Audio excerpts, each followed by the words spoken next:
Welcome to Hanging Out with Robert, that's me. This video contains things that I tinker with throughout the day. For step-by-step detailed instructions of those tasks, you can click on the links in the comment section below. I plan on leaving this video accessible for about 30 days. After that, you can view it through my Patreon account. This video also has tips and tricks that I've learned over the years. So, thank you very much for watching. I've been around a little solid today. There they are, blowing dirt all over everybody's vehicles like nuts. I'll give you a breakdown of what I've been doing after I get this car out of here and rolling down the road. I need to keep a move on it. Uh-oh, driving Red Barron. I think I lost a turbo hose. Yep. Lost a turbo hose back there. Losing all my coolant. I'm going to be stuck here tonight. I'm going to need to get some of this stuff out of this car. Turbo supply hose blew up on me. I loosened the clamps and both ends of the hoses was torn. So, replace those if you haven't already.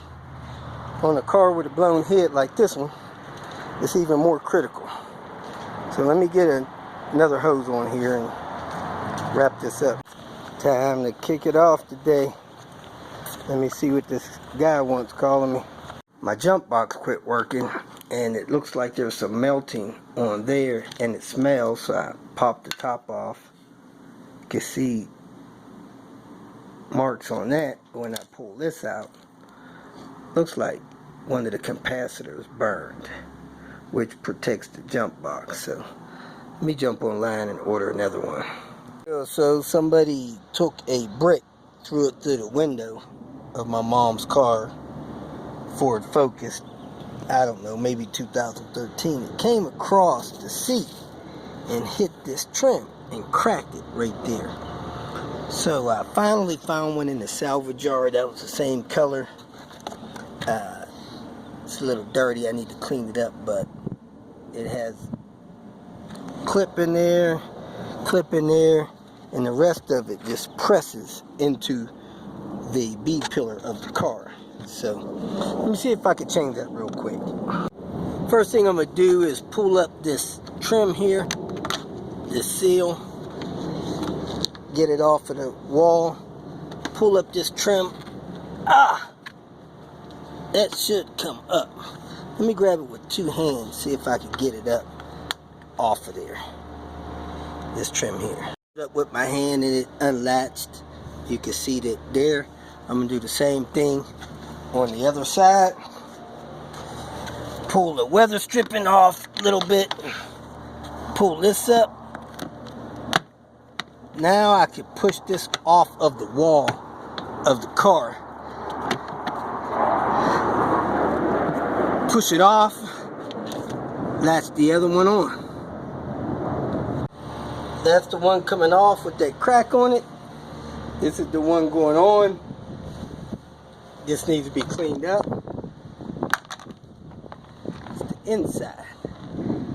When that broke, it busted that piece as well. See, this one has this piece. So let me snap this on. It even has a date stamp on the mold here. Very common. 2013. The first month. This one here, 11th month. The date's kind of covered there. Anyway, let me snap that on. So I lined up all the pins and things that snap in, pressed it in. It's good to go. Push this back down, lock that in, do the same on that front side, and push your weather stripping back in place. So, pretty easy, no tools required. I'm not sure how much that part would cost at the dealer, but at the junkyard, it's just $6-7 bucks. If you feel that this information was useful, please like it and share it with your social media friends. You can subscribe to my channel so that you will get notifications of future videos that I post. You can follow me on Twitter, and if you need to contact me directly, please visit my website. And if you have any questions, leave them below, and someone or myself will reply to them. Again, thank you very much for watching.